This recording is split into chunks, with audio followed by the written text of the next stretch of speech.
Bien, je vous remercie. Je ne suis pas quand même venu pour compter le Lombet, je suis venu pour apporter ma modeste contribution aux échanges. C'est vrai qu'avec tout ce qu'a dit Nsambe, les hommes faisons quand même attention. Nous n'avons plus de secrets là. Là, on se pavane devant, mais derrière nous, c'est... Alors, moi, je dois intervenir, ou j'interviens sur le rôle d'une bête dans la culture fan, la culture écan.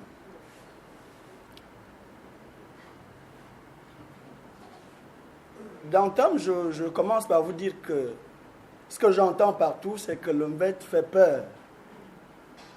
Et ça me déçoit beaucoup. Le bête fait peur, et je vous dis maintenant, n'ayez plus peur. Vous allez à l'église tous les dimanches et les samedis. Mais de la même manière, surtout pour ce qui concerne les femmes, alors encore que de nos jours, là-bas dont il est question ici devient mixte, les femmes, tout comme les hommes, assistent déjà aux séances de bête. Donc, de la même manière que vous allez à l'église le dimanche, de la même manière, allez assister à un compteur de bête qui donne sa séance de bête. C'est ce que, par ailleurs, les autres n'arrivent pas, peut-être nous-mêmes aussi n'arrivons pas à comprendre. Ce que les autres nous ont apporté, nous pouvons nous aussi apporter et l'apporter aux autres. L'ombette, c'est quoi? C'est de l'histoire. Mais laquelle histoire?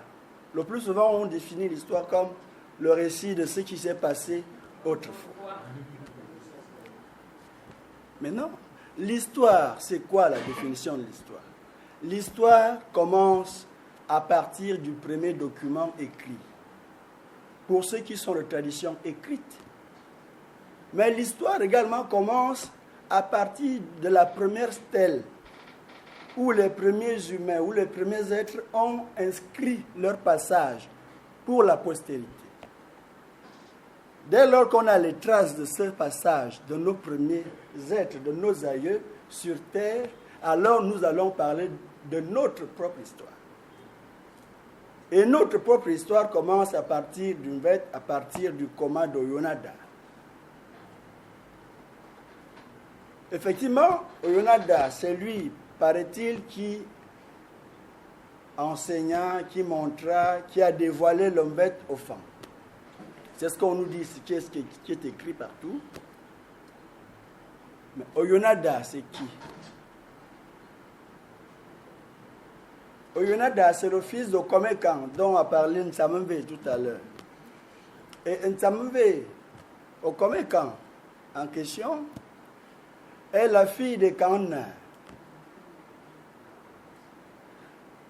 Et Kanna, de son vivant, qui est apparemment le premier être sur terre, être humain, comme nous l'a constitué là, avec les yeux, les bras, tout, qui va avec la femme.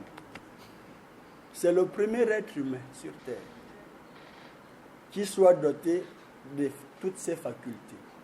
Il a donc eu 10 enfants, parmi donc 9 garçons et une fille. Les 9 garçons, pour ceux qui lisent ou écoutent l'ombette, vous connaissez la suite.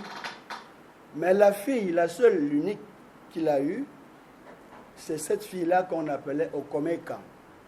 Et elle avait un nom de jeune fille, Oyona Adangwane. Adangwane, c'est la plus belle, ou celle qui dépasse toutes les demoiselles. Et c'est ce nom-là que tout le monde connaissait, Oyona Adangwane. Et donc le premier garçon, on l'a nommé Oyonada, donc Oyonokom. L'histoire, c'est aussi ça. Et ça remonte de très loin, parce qu'il y en a qui disent, l'ombette, on l'a vu où? Les Akomamba, les Ngonendon, les diseurs, vous êtes des menteurs. Mais aussi loin que remontent vos souvenirs, nous sommes conscients que les écans sont forts ou se déterminent par la généalogie. Et dès lors que vous déclinez votre généalogie, je ne pense pas que vous ayez le souvenir de l'arrière-arrière-arrière-grand-père que vous ayez eu. C'est ça l'Umbet. Ce n'est pas donc ce qui n'existe pas, c'est ce qui existe. Et le lien entre l'Umbet et l'éléphant, ce lien est très bien établi par le processus d'initiation, par l'enseignement. Quand vous ne pouvez pas voir, vous pouvez au moins entendre. Puisque l'enfant a organisé sa société pour instruire. Vous avez par exemple, dans l'éducation du jeune enfant, trois genres oraux.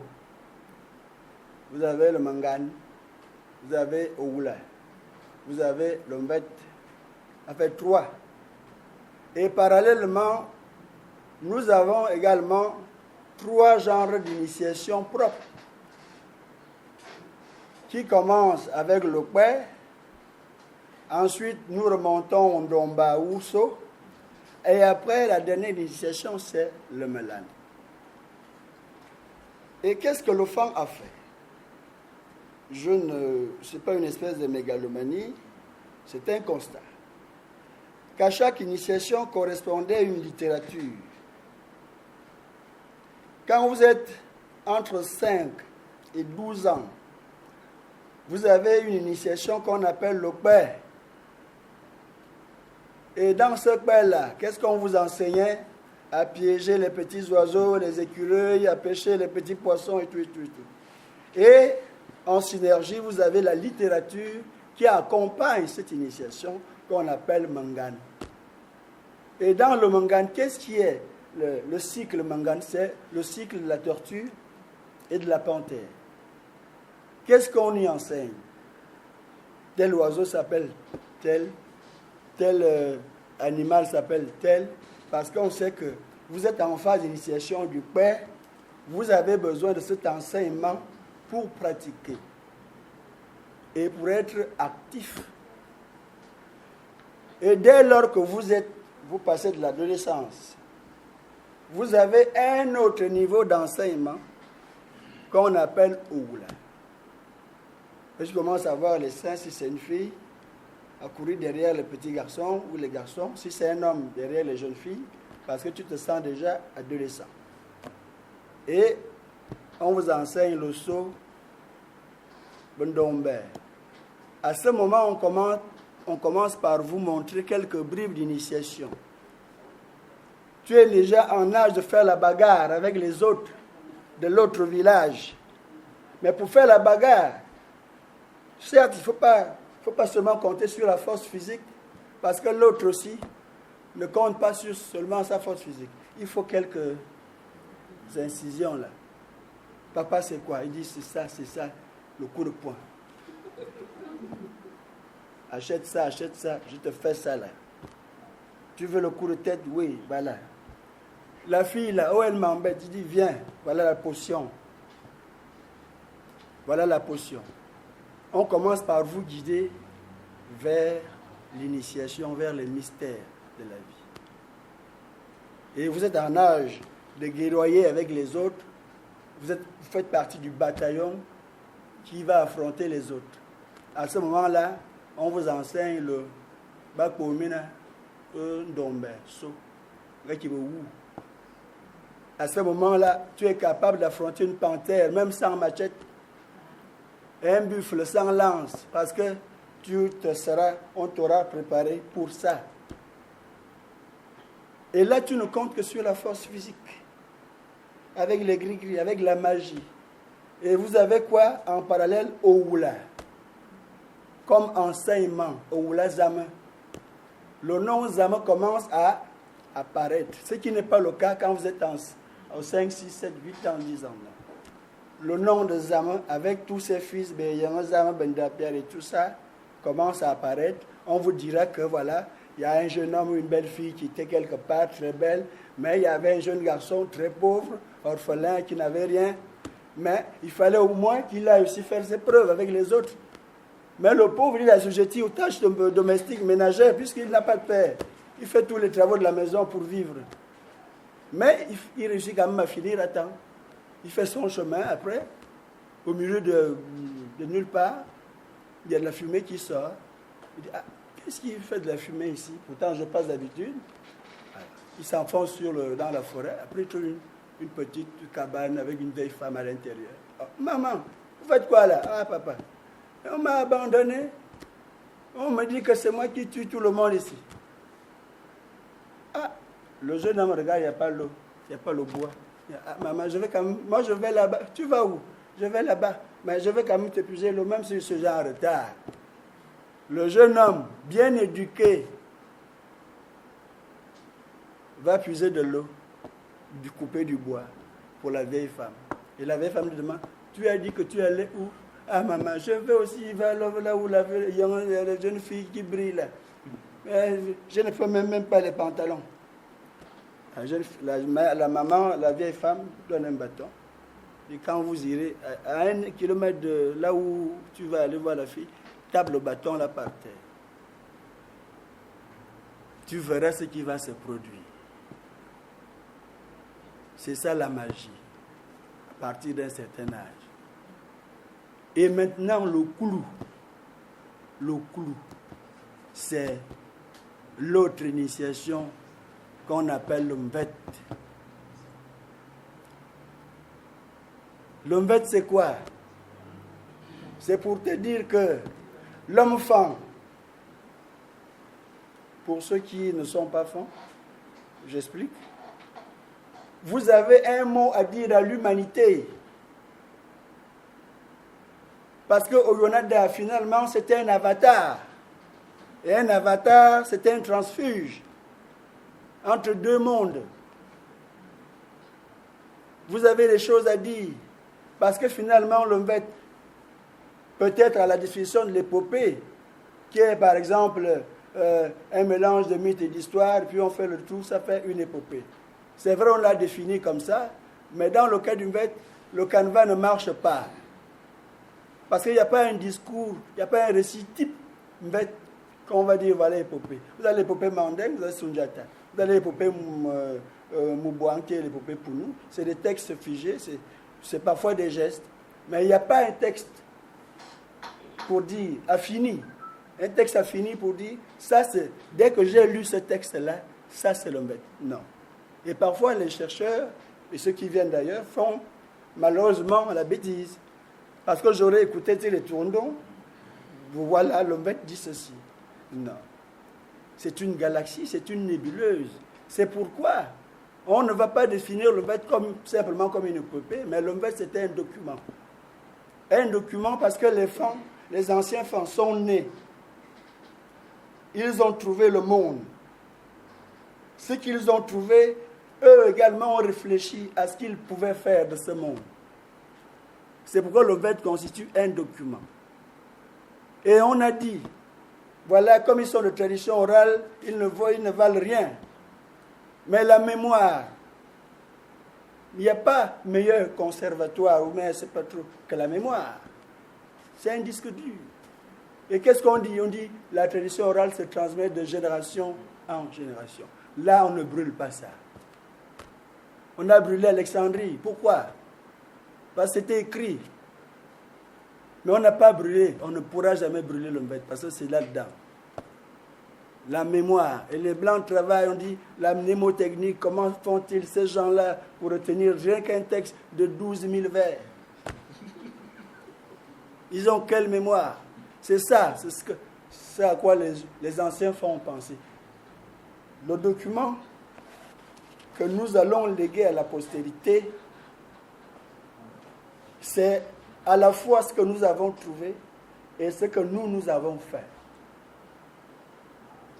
Ce document. Mais c'est dur, parce que quand vous regardez devant vous des épopées, je prends souvent l'habitude de l'épopée Sundiata. C'est Sundiata Keïta qui a grandi, qui est devenu roi parce qu'il a sauvé les barres de fer, il a fait ceci, bon, c'est tout. C'est un geste de 12 titres, de 12 livres, c'est pas trop, mais chaque griot n'a pas la totalité. Un griot peut en détenir 2 ou 3. Mais l'Umvet que nous avons, c'est compliqué parce que Alex Allais, le film de Racine, on nous l'a dit, a pu retrouver ses origines à travers l'épopée mandingue et à travers la langue. Un seul mot. C'est facile. Mais quand on revient chez nous, les femmes, l'épopée mbète, c'est compliqué. Parce que finalement, la démarche n'est pas la même. Chez les mandingues, eux, ils partent de l'histoire au mythe. L'histoire, c'est que Soundiata est né et les griots en ont fait leur métier, leur dada pour dire, comme un roi ne naît jamais, ordinairement. On ajoute toujours des histoires bizarres. Même si je deviens président aujourd'hui, on ne va même pas citer quelques photos, quelques livres. On va toujours m'arrondir les trucs. Hein? Mais nous faisons quoi? Nous faisons le contraire. Nous voulons partir du mythe pour l'histoire. C'est d'ailleurs la raison pour laquelle la complexité, l'histoire des femmes est complexe. À travers le mythe. Mais pourquoi avoir introduit cette complexité dans l'histoire des femmes? C'est ça la question. Et c'est cette question. Qu'est-ce que nos anciens femmes ont voulu cacher? Pas à nous peut-être, mais aux autres. Pour mettre autant de complexité sur l'histoire des femmes. Et on a vu, on voit des livres où, depuis 500 ans, de 1400 en 1904, on étudie l'histoire des femmes. 1400. Pourquoi autant d'intérêt? Mais nous, les griots, nous sommes là pour vous rappeler, les Boboumvet, nous sommes là pour vous dire que de la même manière, Dieu que vous louez ou que vous glorifiez tous les jours à l'église, de la même manière qu'il choisit ses prêtres, de la même manière, et quand choisit ces prêtres que nous sommes pour vous dire, voilà ce qui se passe. Ce n'est pas un tremplin, c'est une démarche spirituelle. Et nous allons retenir, nous allons dire que la colonisation a brisé notre lien ombilical avec les Écans. Parce que finalement, qu'est-ce qui se passe? Les Écans nous ont appris beaucoup de choses. Les Écans, avant d'être immortels, parce qu'ils sont immortels maintenant, ils ont acquis le processus d'immortalité. Mais avant ça, ils avaient acquis le processus du blindage du corps. Vous allez à la guerre, ni la flèche, ni le fusil ne vous atteignez point. Quelqu'un là prend la machette, coup il n'y a rien, ça bondit. Les Écans nous ont appris ça et nous avons réussi le processus. Maintenant, quand il fallait entrer, puisqu'ils nous ont dit, venez, on a découvert l'immortalité. Venez, on va vous la prendre. C'est à ce moment que je ne sais pas, d'un mauvais œil, des gens ont estimé qu'il faut introduire un élément nouveau qu'on appelle la colonisation pour briser ce lien. Parce que si on franchissait le cap du blindage du corps jusqu'à l'immortalité, l'humanité ne serait pas ce qu'elle est aujourd'hui.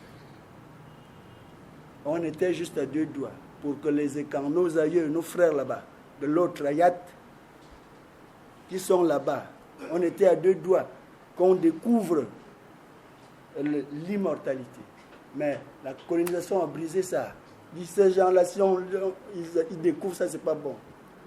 Mais ce que nous faisons, nous, au corps de garde, c'est nous atteler, vous demander d'être là. Qu'ensemble, même si le chemin est déjà parsemé d'embûches, parfois, là où il n'y avait pas de rivière, on creuse une rivière, parce qu'on ne veut pas que vous retrouviez le chemin. Où il n'y a pas de pont, où il n'y a pas de forêt, on va dire on plante la forêt. On ne plante jamais la forêt. Vous plantez la forêt pour éviter que qui passe là.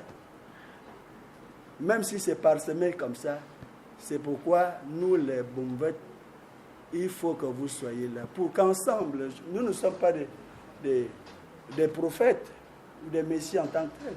Nous vous donnons, nous vous partageons ce que nous recevons.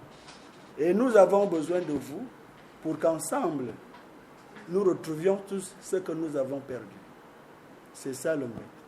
L'Omvet, c'est ce qui me montre, ce qui me guide. Si aujourd'hui l'Omvet est encore d'actualité, c'est parce que, à défaut de l'initiation du Malane, je vous disais que, à défaut de voir, il faut donc entendre. Parce que ceux qui n'entendent pas ne sont pas initiés, ceux qui ne voient pas ne sont pas initiés au Malane. Parce qu'un initié au Malane ne peut pas dire que Mbomvet c'est un menteur. Comme nous ne sommes pas initiés, nous pensons donc que le Mbomvet est un menteur. Donc, à défaut donc de voir, allons au corps de garde, au moins entendre la littérature de ce qui se passe. C'est ça le but. Ce n'est pas, on va dire, voilà, c'est parfois des gens qui sacrifient, qui tuent leur papa. Moi, on m'a un index de tous les noms. Mais justement, c'est nous-mêmes. Et puis on se plaint pour dire, mais pourquoi n'enseignez-vous pas les jeunes pour que l'Omvet ne meure pas? Puisque nous-mêmes, nous sommes nous-mêmes les instigateurs de cet état de choses. Quand le jeune va initier, va vouloir, va dire, ah, toi tu veux tuer ton père, tu vas donner qui en sacrifice? Alors, comment voulez-vous qu'on perpétue? Même nos danses, même nos machins, pour danser, ça il faut machin, attention. Ouais. Maintenant, les jeunes sont là pour dire, ah, moi je ne veux pas tuer maman. Voilà. Donc, l'importance d'une bête, c'est que vous sachiez que quand un enfant meurt, il ne meurt pas pour mourir, il rejoint la yad des écans. Parce que, en principe, l'Omvet combat quoi? C'est la mort. La première chose à laquelle l'Omvet s'attaque, c'est la mort. Pour dire la mort n'existe pas, et c'est ce que l'homme craint le plus, la mort. Tout le monde veut aller au paradis, mais personne ne veut mourir. Mais nous sommes là pour vous dire que l'Omvet combat la mort, pour dire, nous sommes là pour célébrer, pour faire une veillée de tel ou tel, nous sommes là pour vous dire que la mort n'existe, n'est rien, n'existe même pas chez les écans. Il rejoint donc les autres là-bas, vous allez vous retrouver. C'est ça, l'Omvet. Écoutez, si vous n'avez pas d'enseignement, l'Omvet c'est aussi, on ne peut pas parler de modèles économiques, des machins. À Ngon, si on prenait, comme l'a dit tout à l'heure, il y a des modèles. Ngon propose des modèles politiques, des modèles économiques. Mais qui va les appliquer? Puisque personne ne veut écouter. Voilà. Donc, je ne suis pas au corps de garde. Je peux m'arrêter là pour l'instant. Merci beaucoup, Thierry Toundon. Je crois que nous nous sommes tous abreuvés à la parole qui se veut sage, parce que c'est la parole des origines. Attention, c'est la parole des origines, même si cette parole est traduite, du moins, tu fais l'effort de traduire ce que disent les origines, tu fais l'effort de traduire en français. Mais tu sais bien qu'il y a un risque. Il y a un risque à le traduire en français. La culture n'a pas d'ADN. Oui. Mais l'Omvet, c'est l'ADN des femmes. Je dis les choses, on dit enfant, makmaki bingout. C'est-à-dire, je donne des morceaux, chacun à sa guise, pour interpréter. C'est l'ADN de Fan L'Omvet. Et il s'est livré à un exercice que je pourrais dire de généalogiste et de taxinomiste. C'est-à-dire qu'il fait dans la classification, c'est difficile comme savoir. Hein, ce fut les premiers pas d'Aristote. Je ne peux pas me comparer à lui. Le diseur d'Omvet est né avant Aristote.